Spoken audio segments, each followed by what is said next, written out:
இயேசு நாமத்தில் உங்கள் யாவருக்கும் என் அன்பின் வாழ்த்துக்களை நான் தெரிவித்துக் கொள்கிறேன். கர்த்தர் இந்த நாளுக்கு என்று கொடுத்த வேத வசனத்தை எடுத்து வாசிப்போமா? நீதிமொழிகளின் புஸ்தகம் 10வது அதிகாரம், அதில் 22வது வசனம், அதில் கடைசி பகுதி.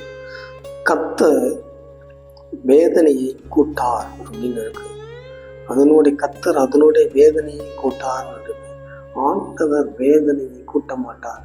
அதாவது சில வருடங்களுக்கு முன்பு திருமணமான 2 தம்பதியர்கள் இருந்தாங்க.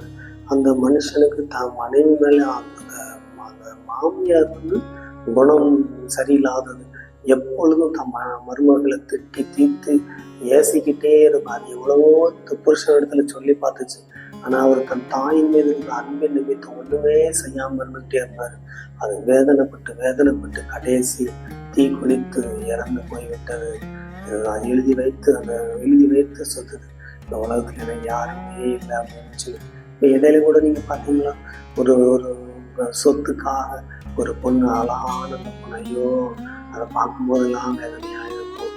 வேற ஏதாவது ஒரு வாழ்க்கை இருக்கும். ஆனால் அவசரப்பட்டு எனக்கு வாழவே விருப்பம் இல்லைன்னு சொல்லி நம்ம தன் ஜீவனையை மாய்த்து கொள்கிறார்கள். தகப்பனிடத்தில் கடைசியாக சொல்லிவிட்டு எப்படி இருக்கும்? ஆண்டவரிடத்தில் வந்த பிள்ளைங்களுக்கு இந்த மாதிரி வேதனை வரவே வராது. கர்த்தருக்காய் வாழ்கிற உங்களுக்கு இந்த மாதிரி வேதனைகள் வராது, இந்த மாதிரி துக்கங்கள் வராது. சாகுற தருவாயில் தேவன் பெரிய அற்புதத்தை செய்து நம்மளை வாழ வைப்பார். நம்மளை வேதனை இல்லாமல் நம்ம சமாதானத்தோடு கர்த்தர் நம்மளை நிலைநிறுத்துவார். ஒரு சமயம் ஒரு அனாதை ஆசிரமத்துக்கு நான் போயிருந்தேன். அப்போ அவங்க கிறிஸ்டின் நடத்துறவங்க காசுலேன்னு சொல்லி ரொம்ப கண்ணீரோடு அந்த பிள்ளைங்களுக்கு மத்தியானம் சாப்பாடு கொடுக்கணும், காசுலேன்னு சொல்லி வேதனையோடு இருந்தாங்கன்னா, யாருமே தெரியாத ஒருத்தங்க பெரிய தொகையை கொடுத்து நீங்கள் ஆஃப்னேஜை நடத்துங்க அப்படின்னு சொன்னாங்க. அதை திறந்து பார்த்தாங்க. அவங்க அந்த ஆஃப்னேஜுக்கு என்னென்ன பொருளுக்கு எவ்வளோ தேவை வேணுமோ அந்த தேவையை ஆண்டவர் அந்த காசு வச்சிருந்தாங்க. ஆண்டவருக்கு தெரியுங்க உங்களுக்கு என்ன தேவை என்று. ஆண்டவர் உங்களை வேதனைப்படுத்த விட மாட்டார். நீங்கள் வேதனையோடு இருக்கலாம், துக்கத்தோடு இருக்கலாம். இன்னும் துக்கம் கூடுது, நான் விரும்புகிற காரியம் நடக்க மாட்டேங்குது, என்னைக்கு தான் இதுக்கு விமோச்சனம், இந்த வேதனைக்கு என்னைக்கு இதுலேருந்து விடுதலை, நம்ம விடுதலையே இல்லையான்னு சொல்லி தேவ சமூகத்தில் போய் நம்ம கண்ணீர் சிந்துவோம். நம்மளால முடியலை, அதனுடைய தாங்க முடியலை, அந்த வேதனை தாங்க முடியல, நோயின் கொடுமை என்னால் தாங்க முடியல, ஏற்கனவே நான் பல வியாதி கஷ்டப்படுறேன், இதில் இன்னுமானு சொல்லி நீங்கள் வேதனைப்பட்டு இருக்கீங்க. ஆண்டவங்களே பார்த்து சொல்லுகிறார், நான் வேதனையை கூட்டலப்பா, அந்த வேதனையை நான் எடுத்து போட போகிறேன், அந்த வேதனையினுடைய காரியங்கள் எல்லாவற்றையும் நான் மறைய பண்ண போகிறேன். இஸ்ரவேலுக்காக கர்த்தர் ஜீவனை கொடுத்தது வீணாவாய் விருதாவாய் போகாது என்பது உன் மூலமாய் அறிந்து கொள்ளும்படி எல்லா ஜனத்திற்கும் உன்னை சாட்சியாய் நான் நிறுத்த போகிறேன்னு சொல்லி ஆண்டவங்களை பார்த்து சொல்லுங்க. உங்களுக்கு எந்த காரியம் தேவையாக இருக்கிறது, உங்களுக்கு எந்த காரியம் வேதனையாக இருக்கிறது என்று நீங்கள் மனதில் ஏற்றுக்கொண்டு நாம் ஜெபிப்போம். வியாதியாக இருந்தால் வியாதியை உள்ள பக்கத்தில் நீங்கள் கையை வைத்துக் கொள்ளுங்க. மன போராட்டம் மனதில் வைத்துக் கொள்ளுங்க. தேவ சமூகத்தில் உங்களுக்காக மன்றாடுவோம். அன்பு தகப்பனை கோடி ஸ்தோத்திரங்கள் ஏறெடுக்கிறேன்.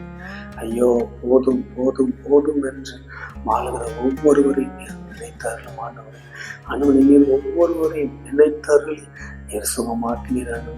நீர் நினைத்தார்கள் நிமித்தம் எத்தனையோ பேர் தங்களுடைய வாழ்க்கை மாறினது ஆண்டவரே. இந்த காணொலி வழியாக யாரெல்லாம் பார்த்து தேவனே என்னை நினைத்தருளும், என் வியாதியை மாற்றும், என் பலவீனங்களை மாற்றும், எனக்கு ஒரு விமோச்சனம் இருக்காதா, என் வேதனைக்கு ஒரு விமோச்சனம் இருக்காதா, கொஞ்சம் சரியாகுது மறுபடியும் வருது, கொஞ்சம் சரியாகுது மறுபடியும் வருது. அந்த பிள்ளைங்க போராடிக்கிட்டு இருக்காங்க. இயேசுவின் நாமத்தில் அந்த பொல்லாத பேயின் கட்டுகள் நிர்மூலமாகட்டும், சாப கிரியைகள் நிர்மூலமாகட்டும், வாழ வைக்கிறான்னு சொல்லி ஜெபிக்கிறேன். வாழ்ந்திருக்கும்படி செய்ய, சுகித்திருக்கும்படி செய்ய, நன்மையினால் முடி சொட்டுங்கப்பா. இந்த பிள்ளைகள் வாழட்டும், நன்மையினால் வாழட்டும், வியாதி நீங்கி சுகமாயிரும் சொல்லி அதே போல செய்ய. பலவீனங்கள் மாறட்டும், துக்கங்கள் மாறட்டும், கடன் பிரச்சனைகள் மாறட்டும், இடம் பிரச்சனைகள் மாறட்டும், அன்பே குடும்பத்துக்குள்ள இருக்கிற பிரிவினைகள் போராட்டங்கள் எல்லாம் மாறட்டும். இயேசுவின் நாமத்தில் இருக்கிற பேய் நல்ல கிரியைகள் நிர்மூலமாகட்டும். சொல்லி செய்யுங்க. தேவனே, நீர் வேதனையை கூட்டுகிற தேவன் அல்ல, அந்த வேதனையவே நீர் மறக்க பண்ணுகிற தெய்வம். யார் யார் இந்த செய்தியை கேட்டு வேதனையோடு இருக்கிறாங்க, அவங்களுடைய வேதனையை மறக்க பண்ணும், வாழ்ந்திருக்கும்படி செய்யும், சுகித்திருக்கும்படி செய்யும், நன்மையினால் முடி செல்லும், காத்து கொண்டு வழி நடத்தும்.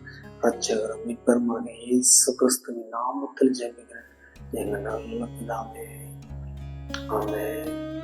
எனக்கு அருமையான தேவஜனம், ஒரு நாள் சோர்ந்து போகாதீங்க. ஆனால் ஒரு காலம் உண்டு, நகைக்க ஒரு காலம் உண்டு.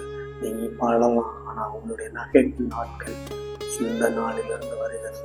நீங்க சோர்ந்து போகாதீங்க. ஆண்டவரை ஆசீர்வதிப்பார். God bless you.